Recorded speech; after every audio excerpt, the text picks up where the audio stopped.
गुज़श्ता दिनों पाकिस्तान की कौमी असम्बली में नून लीग के रुकने असम्बली शेख रुहेल अस्कर ने मेरे खिलाफ एक धुआंधार तकरीर करते हुए कहा कि मैंने हजरत कायद आज़म रहमतुल्लाह अलैह की तौहीन की है और उनका मुवाजना एक ऐसे शख्स इमरान खान से किया है जिसने मुल्क तबाह कर दिया, और मुतालबा किया कि ऐवान इस बात की सख्त मजम्मत करे, जिस पर स्पीकर कौमी असम्बली ने मुतनाज़ा मामला इस्तेहकाक कमेटी को भिजवा दिया। बात यहाँ तक ठीक थी कि हकायक को सियासी तौर पर जिस शख्स ने तोड़ मोड़ कर पेश किया उसकी वजह शोहरत किसी इल्मी तहकीक की नहीं थी, मगर रुहेल अस्कर की इस बेबुनियाद गुफ्तगू को सहाफती दुनिया के सरखेलों में से एक कॉलम निगार जमा एंकर पर्सन हामिद मीर ने उचक लिया और बगैर किसी तहकीक के एक कॉलम लिख डाला, और मेरा नाम लिखने की बजाय एक दानिश्वर लिखकर मुअर्रिखीन की खुराफात पर इब्ने खुल्दून के हवाले से एक लंबी इल्मियत झाड़ दी। शेख रुहेल अस्कर की इस आलिमाना तहकीक पर अपने कॉलम की बुनियाद उस्तवार करके इस अजीम सहाफी ने यकीनन मेरा वीलॉग नहीं सुना होगा, क्योंकि उसका ये टाइटल और जदीद दौर में थंबनेल बहुत वाज़ेह है,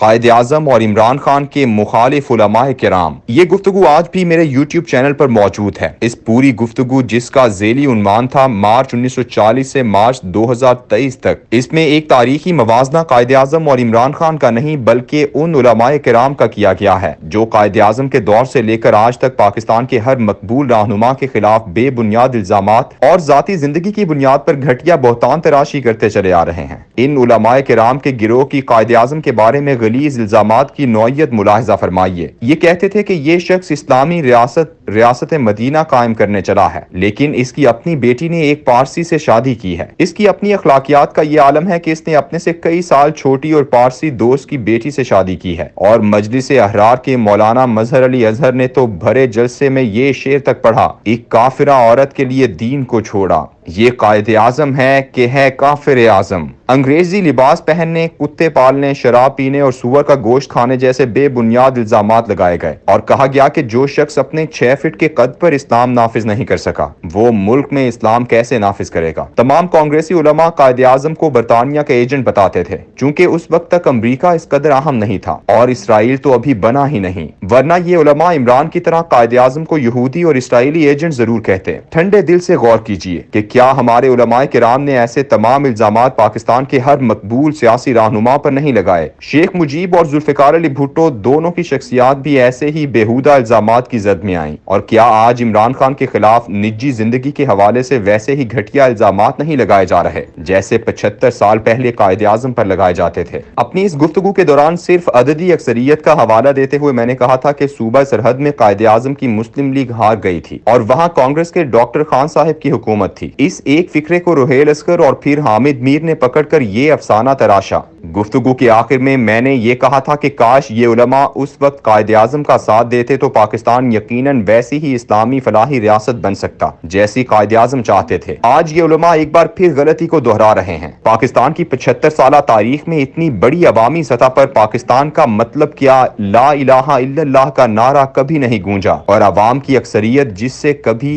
इया का नाबुदू व इया का नस्ताइन के साथ रियासत मदीना की गूंज सुनाई नहीं दी है। लीडर का काम लोगों की जबान पर नारों की सूरत इस्तिलाहात को जिंदा करना होता है, बाकी काम उन उलमा का है जो इस बहुत बड़े हुजूम के साथ चलकर उनको तरबियत से दीन की तरफ मोड़ते हैं। मगर आज भी उलमा का रवैया नफरत वाला ही है। रसूल अकरम सल्लल्लाहु अलैहि वसल्लम ने फरमाया, औलादे आदम के तमाम कुलूब कल्बे वाहिद की तरह रहमान की 2 उंगलियों में हैं, वो जिसे चाहता है उसे बदलता रहता है। फिर आप सल्लल्लाहु अलैहि वसल्लम ने दुआ की, ए अल्लाह, ए दिलों को फेरने वाले, हमारे दिलों को अपनी इताअत पर फेर देना। किसी की मकबूलियत अल्लाह की अता और वाज़े निशानी होती है। इस ताकत से फायदा उठाना हमारे उलमाए किराम की जिम्मेदारी है। मिर्जा गुलाम अहमद कादियानी की जिंदगी में ही तमाम उलमा ने उसके खिलाफ तहरीक का आगाज कर दिया था। यहाँ तक 1953 में बेशुमार शोहदा ने कुर्बानी दी। लेकिन ये कड़वा सच है कि ये जुल्फिकार अली भुट्टो को अल्लाह की तरफ से अता की गई मकबूलियत ही थी जिसने कादियानियों को अकलियत करार दिलवा दिया, और भुट्टो से मोहब्बत करने वाली अवामी अक्सरियत ने इस फैसले पर मोहर तस्दीक सब्त कर दी। मकबूलियत अल्लाह की अता है और ये वो तोहफा है जिसे इस्लाम में अहले नसरा कहा जाता है। रसूल अकरम सल्लल्लाहु अलैहि वसल्लम के दौर में कबायली सरदार और बादशाह हुआ करते थे। ओस व खजरज कबाइल के सरदारों ने आप सल्लल्लाहु अलैहि वसल्लम से कहा था कि अगर हम मुसलमान हो गए तो फिर हमारे कबीले वाले भी मुसलमान हो जाएंगे, और फिर ऐसा ही हुआ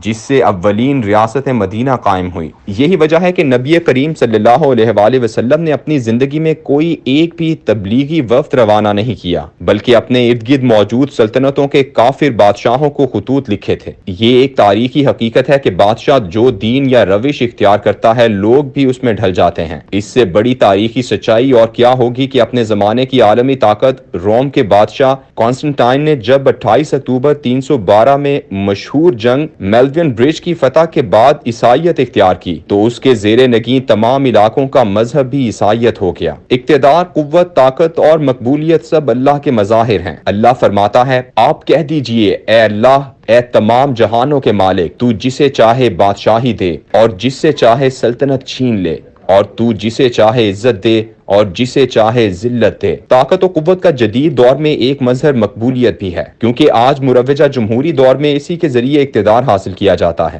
مغربی جمہوری نظام اپنی اساس میں سیکولر اور مشرکانہ ہے۔ ہمارے علماء بے شک اس میں خود شرکت نہ کریں، لیکن رسول اکرم صلی اللہ علیہ وآلہ وسلم نے جس طرح کافر بادشاہوں کو خطوط لکھے تھے، ویسے ہی آج کے جدید جمہوری مقبول رہنماؤں تک ہدایت پہنچانا علماء کی ذمہ داری اور سنت نبوی ہے۔ کیا رسول اکرم صلی اللہ علیہ وآلہ وسلم نے ان علماء کی طرح ان بادشاہوں کی نجی زندگی اچھالی، بہتان تراشی کی، گھٹیا الزامات لگائے؟ ہم کس کی روش پر چل رہے ہیں؟ آج اگر قائد اعظم کے زمانے پر غور کریں تو سوچنے پر مجبور ہو جائیں گے کہ اس دور میں جن علماء کرام نے قائد اعظم کا ساتھ دیا تھا وہ کس قدر مشکل میں تھے۔ انہوں نے اپنے دور کے علماء کی کس قدر نفرت سمیٹی ہوگی۔ مثلاً مولانا شبیر احمد عثمانی، مولانا ظفر احمد انصاری، مولانا حسرت موہانی، مولانا ظفر علی خان اور خاص طور پر پیر جماعت علی شاہ کی سربراہی میں مشائخ عظام، یہ سب بصیرت کی آنکھ سے دیکھ رہے تھے کہ اللہ نے مقبولیت کا تاج قائد اعظم کے سر پر رکھ دیا ہے اور ہمیں اس کے ساتھ رہ کر دین کو نافذ کروانا ہے۔ اسی لیے انہوں نے اپنے ہی طبقہ علماء کی نفرت مول لی، لیکن قائد اعظم کا ساتھ دیا۔ قائد اعظم کا ساتھ نہ دے کر اس دور کے بے شمار علماء نے نفاذ اسلام کا موقع گوا دیا۔ ایک بار پھر اللہ نے اپنے دستے قدرت سے ایک اور شخص کو مقبولیت عطا کی ہے۔ اب کی بار موقع کھویا تو پھر شاید میری زندگی میں تو دوبارہ ایسا وقت نہیں آئے گا۔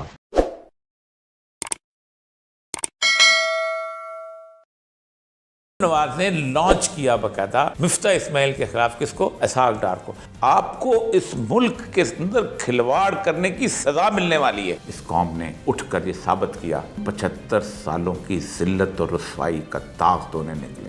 پاکستان کا حل پاکستان کی پولیٹیکل ایلیٹ اور اسٹیبلشمنٹ نہیں ہے۔